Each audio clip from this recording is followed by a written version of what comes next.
नमस्कार, मयुरीज वर्ल्डमध्ये तुमचं सगळ्यांचं खूप खूप स्वागत आहे। तर आज आपण बघणार आहोत गुलगुल्यांची रेसिपी।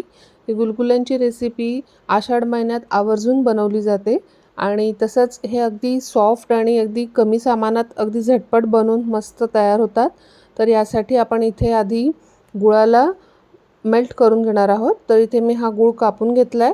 तर इथे हा गुळाला कापल्यानंतर इथे आपण पाणी टाकून द्यायचं आहे, म्हणजे काय आहे ना की गुळ छान वितळून जाणार आहे। आणि त्यानंतर हे जे पाणी आहे ना हे फार जास्त गरम नाही करायचं आहे, फक्त गुळ विरघळेपर्यंत।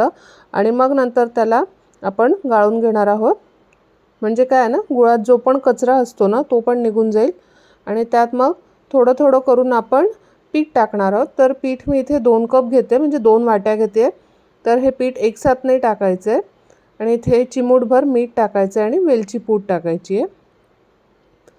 आणि सोबतच आपण इथे शोप घेतली आहे, तिला मी असं हलकं कुटून घेते, जास्त बारीक पावडर नाही करायची आहे, म्हणजे छान दातात आल्यावर छान वाटते ती या गुलगुल्यांमध्ये। आणि ती पण मिक्स करून देऊया। आणि गव्हाचं पीठ आपण थोडं थोडं करून टाकणार आहोत। इथे मी अर्ध टाकलंय, अर्ध मी थोड्या वेळाने टाकेल।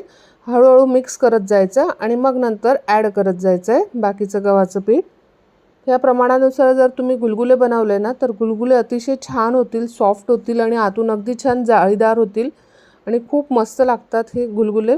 आणि ह्या सीझनमध्ये हे आवर्जून केले जातात। तर आता इथे आपण याला थोड्या वेळ झाकून ठेवणार आहोत आणि नंतर आपण बघूया आपलं जे पीठ आहे ना ते मस्त तयार झालं आहे। इथे आपण चिमूटभर बेकिंग सोडा टाकायचा आहे आणि अगदी अर्धा चमचा पाणी टाकून त्याची तुम्ही जी बॅटरची जी कन्सिस्टन्सी ना ती बघून घ्या, अशी हवी आहे। म्हणजे हे जे गुलगुल्यांचं पीठ आहे ना हे अशा प्रकारे हवं आहे की सहज आपण असा गोळा करून टाकू शकतो तळण्यासाठी।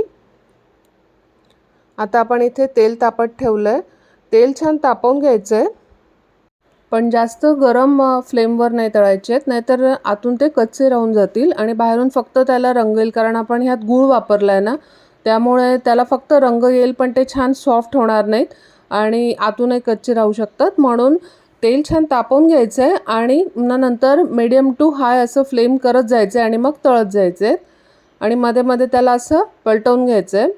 आणि जर शक्य असेल तर शेंगदाण्याच्या तेलात हे गुलगुले तळून बघा, खूप चविष्ट लागतात आणि मस्त असं फ्लेवरही येतं त्याला छान। आणि यात आपण चिमूटभर मीठ घातलं आहे, कारण गुलगुले कसं आहे ना गोड असतात ना, तर त्याला बॅलन्स करण्यासाठी अगदी नावाला चिमूटभर मीठ घालायचं।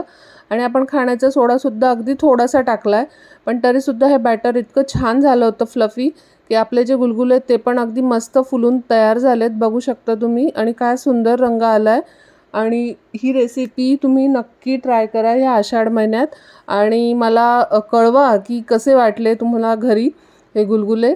बनवून बघा आणि ट्राय नक्की करा आणि माझ्या बाकीच्या रेसिपीजसुद्धा नक्की बघा।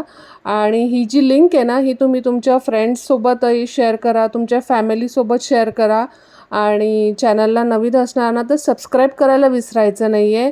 आणि हा व्हिडिओ आवडल्यास लाईक पण नक्की करा आणि सगळ्यात इम्पॉर्टंट मला कमेंट करत राहा की तुम्हाला कसे वाटतात हे व्हिडिओज आणि अजून कुठले व्हिडिओज टाकायला पाहिजे, थोडं रेकमेंडेशन पण तुम्ही नक्की करत राहा।